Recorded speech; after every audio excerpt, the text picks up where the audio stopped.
All right, hi, I'm Megan Russell, and this is my new hire presentation for the 2021 PSI retreat. So I'm a research associate at the Colorado office. I got my Bachelor in Science at York University in Toronto, Canada, in space science. I then spent 6 years in industry at a company called Photosat downtown Vancouver. And they produced highly accurate elevation models from stereo satellite photos of the Earth. I then did my master's in planetary geophysics with Dr. Catherine Johnson at the University of British Columbia, and she is also at PSI. So I'm a research associate at the Colorado office. I'm part of the Mars Reconnaissance Orbiter Shallow Radar, or SHARAD, science team. I provide system support for the Colorado SHARAD processing system, or COSHARPS. So this is a processing boutique, which allows the use of custom processing parameters to produce radarograms that to resolve features on the planet Mars, subsurface features. I assist in the planning of new observations for the SHARAD instrument, and I provide technical support to end users of the COSHARP system. I do data importing, archiving, processing, and systems and database admin that goes along with that. So I'm slowly learning the ropes of what goes on behind the operational missions. So I'm also a part of the Porpoise project, and this is the Planetary Orbital Radar and Processing Simulation System. And this is going to enhance the legacy of many missions to come by providing custom processing and analysis of planetary radar data sets, so not tied to one specific planet or mission. And this is going to provide capabilities beyond mission lifetime and provide the data and code to stay relevant for future researchers. Okay, so I mentioned I'm from Vancouver originally. I drove down from Vancouver over 4 days in March, and I left a province that was still in lockdown from COVID. This is my geophysics crew in Vancouver.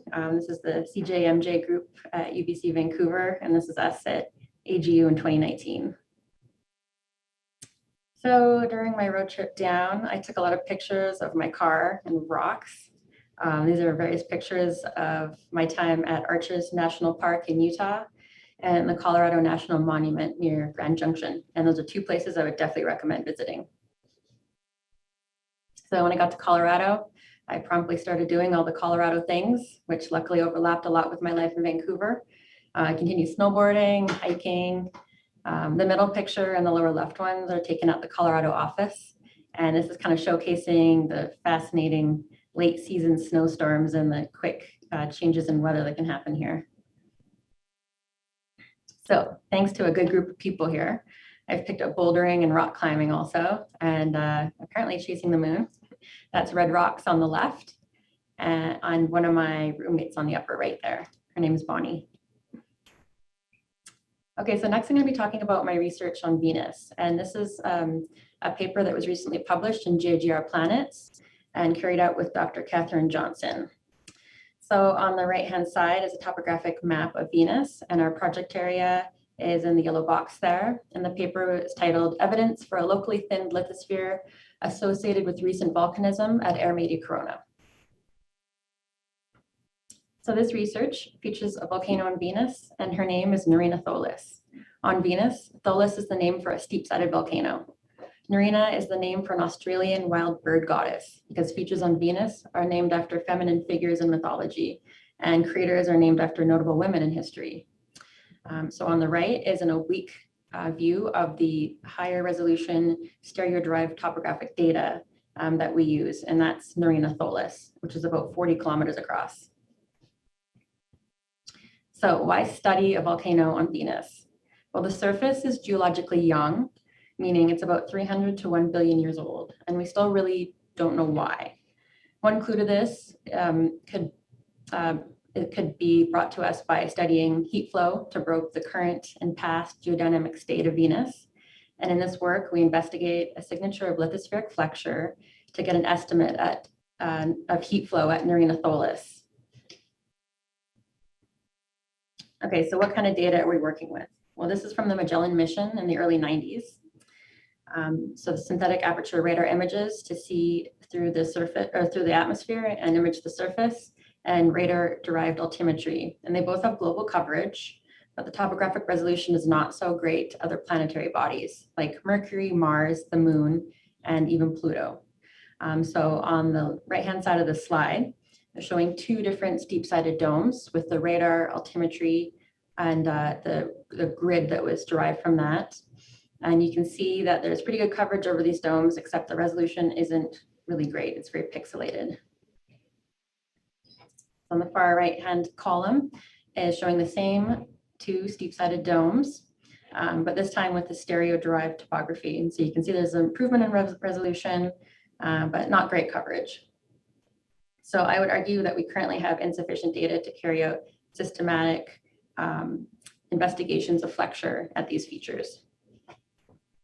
Okay, so Narina Tholus sits on the edge of Aermeti Corona, and Coronae are important features unique to Venus. And there's more discussion about this in the paper, but geological mapping and numerical and analog modeling studies applied to Aermeti specifically suggest it might be currently active or at least very young in its evolution.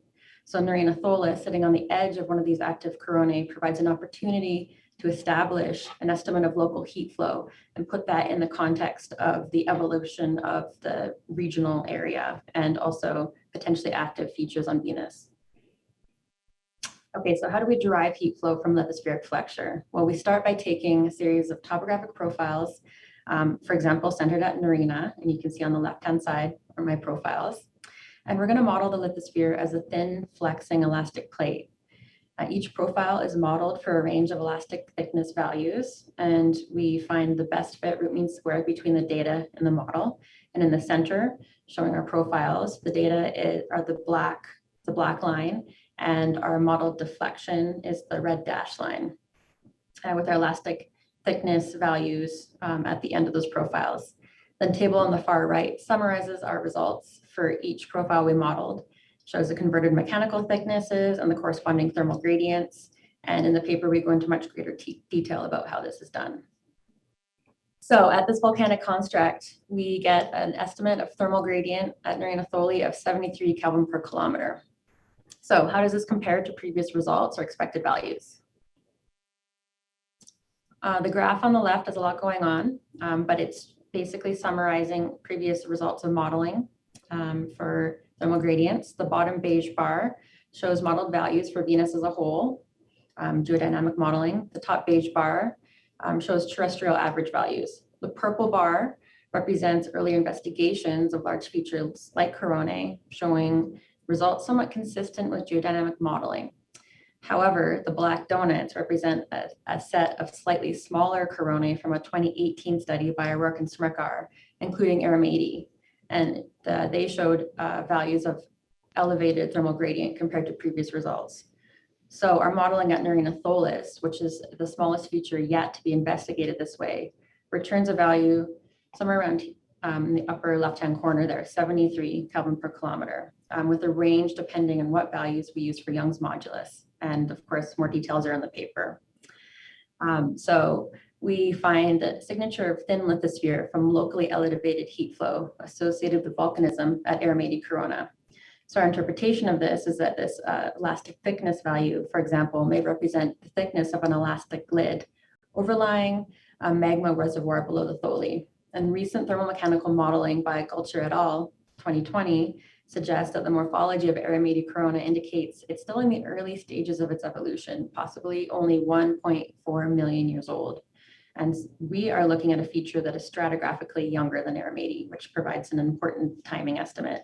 And of course, there's a bigger discussion in our paper. So I amalgamated various databases and ended up with the locations of 392 steep-sided volcanic domes. 13 were near a corona and are covered by the stereo-derived topography. And I was thinking this would permit relative timing information compared to the corona formation at a resolution that was sufficient to carry out topographic flexure investigations to get estimates of heat flow and put that in the context of the corona evolution. However, we found that Narina was the only suitable feature in terms of data coverage and showed a topographic signature. So the limited stereo coverage available from Magellan prohibits a comprehensive global survey, and it's possible that other such signatures exist in regions that just lack data. So Narina is unusual, but not necessarily unique. And I would love to do a reanalysis of this area using data from not one, but one of the 3 newly announced Venus missions, Envision, Veritas, and Da Vinci. So hopefully in the next few decades, we're going to have a more comprehensive global data set, which we can do more investigations like this. Thanks.